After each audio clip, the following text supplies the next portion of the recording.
Picture this, a freezing November night in Kursk Oblast, western Russia. The temperature has dropped to -11. The wind cuts across open farmland like a blade. Somewhere in the darkness, a column of soldiers moves on foot through a tree line. They are not speaking Russian. The language is Korean. These men, young, many of them barely 20, have been flown over 6,000 kilometers from the most isolated nation on Earth. They have never seen a commercial drone. They have never heard the whisper of an FPV quadcopter descending at 90 kilometers per hour toward their foxhole. They were told they were elite. They were told they were going to a training exercise. Some of them were told nothing at all, and within 72 hours of reaching the front line, many of them would simply cease to exist, not captured, not retreated, erased by weapons that cost less than a used bicycle. This is not a movie. This is not a Cold War thriller from the 80s. This is what happened when Kim Jong-un made what may turn out to be the most catastrophic military miscalculation of the 21st century, sending over 12,000 North Korean troops into Russia's war against Ukraine. And the way it backfired didn't just embarrass Pyongyang. It didn't just expose the shocking obsolescence of the Korean People's Army. It detonated a chain reaction across the entire global order. Because the old world, the world where North Korea could hide behind its own mythology, where its million-man army was treated as a serious deterrent, where Kim Jong-un could bluff his way through every geopolitical poker game. That world is dead, and the men freezing in the fields of Kursk were the ones who killed it. To understand how we got here, you need to rewind to the summer of 2024. The war in Ukraine had entered its grinding attritional phase.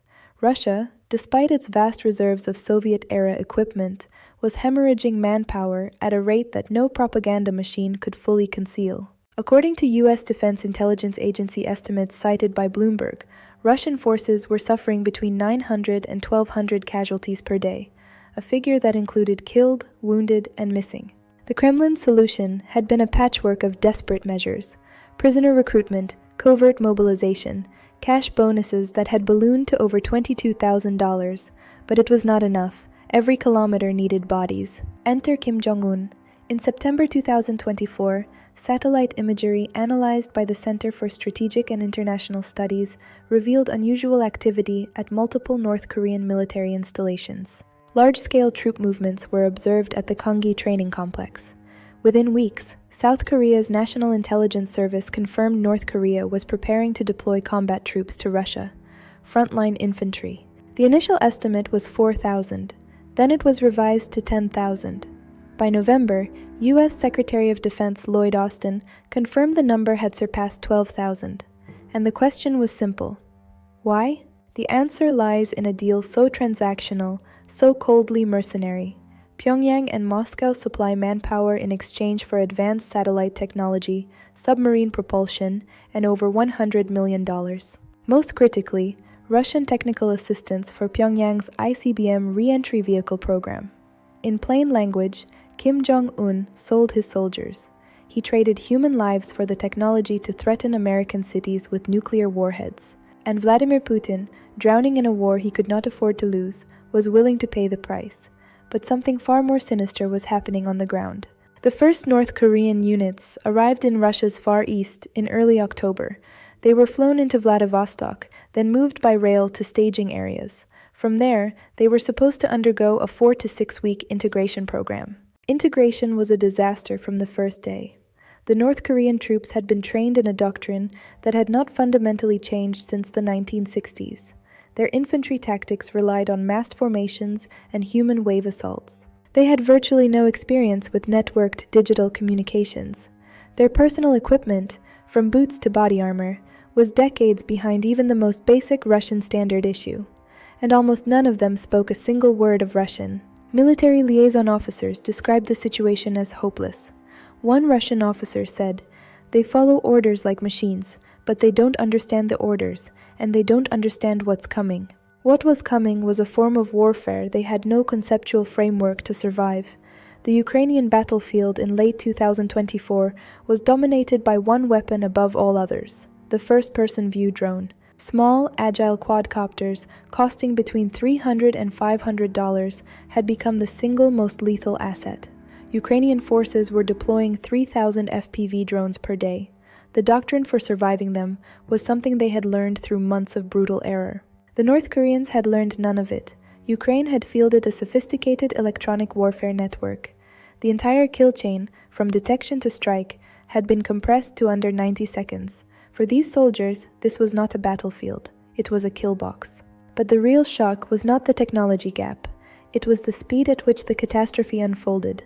What happened next would send tremors not just through the Kremlin, but through every intelligence agency in East Asia. The first confirmed engagement occurred in the second week of November, southwest of the city of Sudzha. Ukrainian forces had launched a cross-border incursion in August. By November, Russia was desperately trying to reclaim that territory, and the North Korean units were thrown into the counter-offensive as front-line assault infantry. What followed was documented in extraordinary detail, not by journalists, but by the drones themselves. The North Korean soldiers moved in dense formations. They clustered together in tree lines. They dug shallow, linear trenches that offered virtually no overhead protection. Every single one of these behaviors was a death sentence, and the Ukrainians exploited it mercilessly. In one engagement, a thermal imaging drone identified 30 soldiers moving along a road at night. They were walking in a column with less than 2 meters of spacing. In standard doctrine, this was suicidal. Within 4 minutes, the column had effectively ceased to exist. This was not an isolated incident. North Korean units suffered between 3,000 and 4,000 casualties in the first 8 weeks, representing a rate of roughly 25 to 33% of the entire deployed force. Total operational collapse. But the casualties were only one dimension. The intelligence hemorrhage was arguably even worse.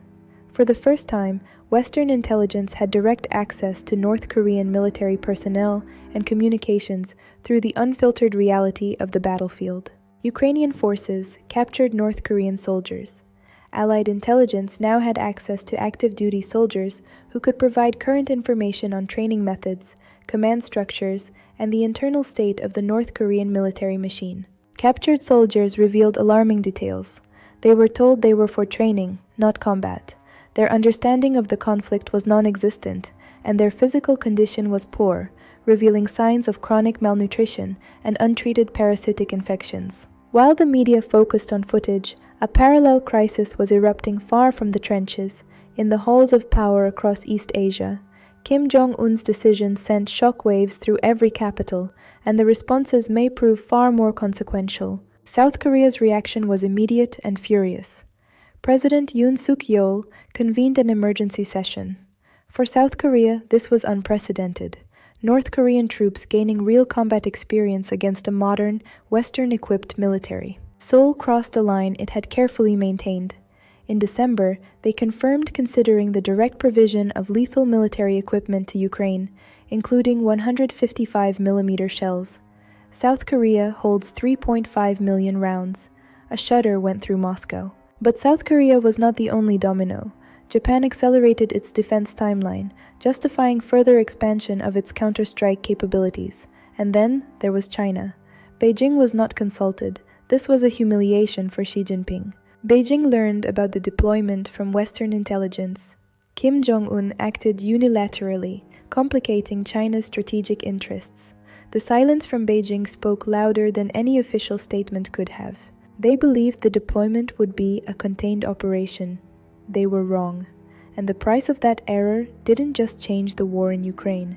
It changed the future of the Korean peninsula itself. By January 2025, the situation for North Korean forces in Kursk Oblast had deteriorated beyond anything Pyongyang or Moscow had projected in even their most pessimistic planning scenarios. What had been envisioned as a controlled infusion of fresh manpower into a grinding attritional front had metastasized into a full-spectrum military, intelligence, and diplomatic catastrophe.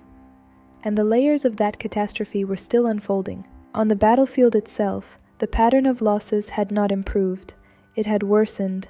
The initial engagements in November had been devastating, but there had been a grim expectation that the troops would adapt. This expectation proved catastrophically wrong. The reason it proved wrong reveals something fundamental about the nature of authoritarian command structures when they collide with the fluid, decentralized reality of modern warfare. The North Korean military operates on a principle of absolute obedience. Orders flow downward from the top. They are not questioned. They are not adapted. This system produces soldiers who are physically tough and ideologically committed. What it does not produce is soldiers who can think independently. And on the Ukrainian front in 2024, independent thinking was not a luxury. It was the single most important survival skill.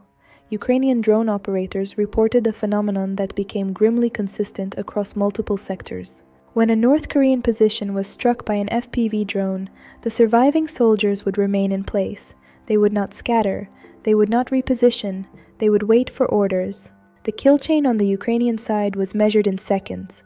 The decision cycle on the North Korean side was measured in hours.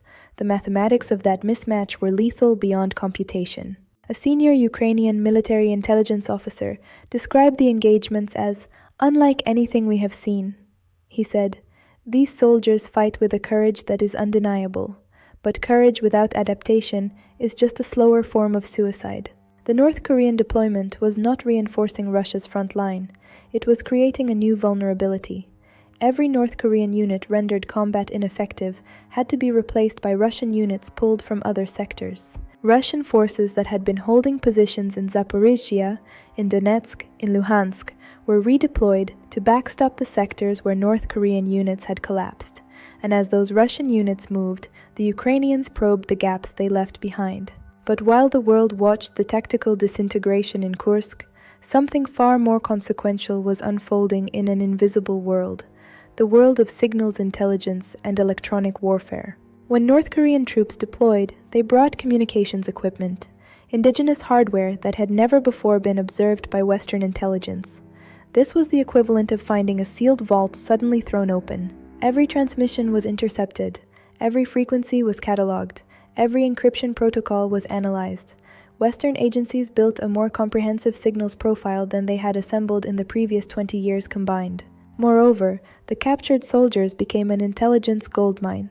South Korea's National Intelligence Service deployed specialized interrogation teams to debrief the prisoners. The details that emerged were staggering.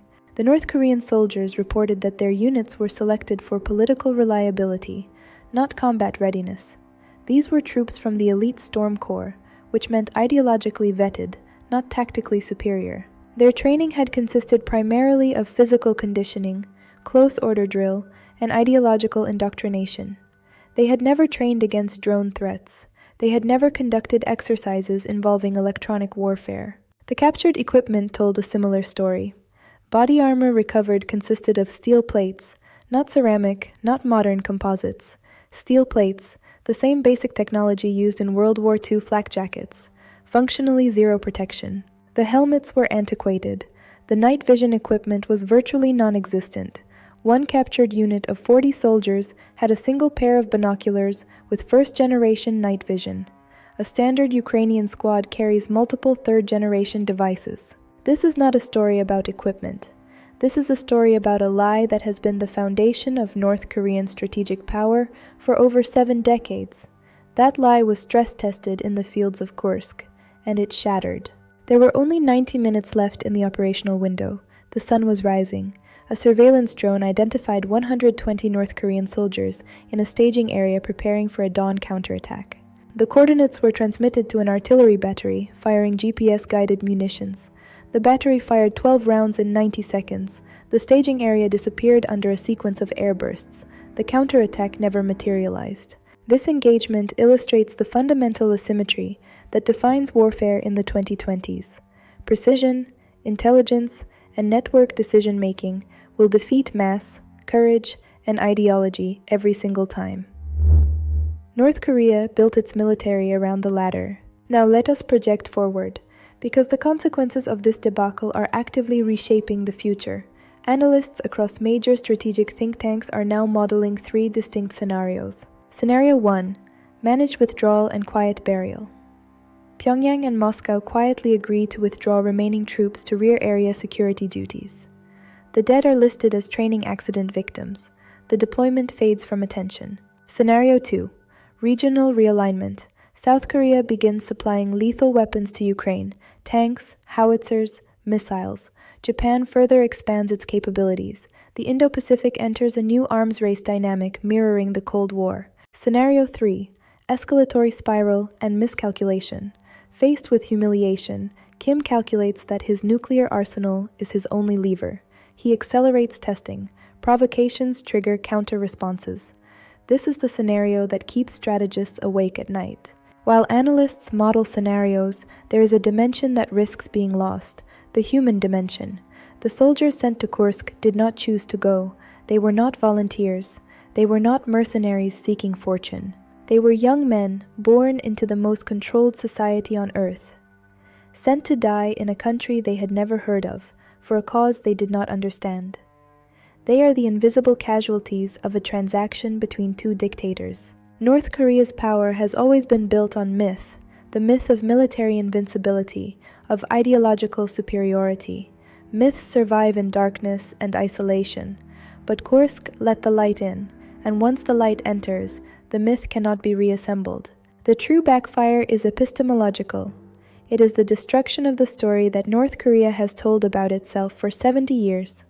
That story was tested against $500 drones in the fields of Western Russia, and the story lost. War is the continuation of politics by other means, but in the 21st century, war is also the destruction of political illusions by kinetic means. For the Korean People's Army, that moment came in Kursk.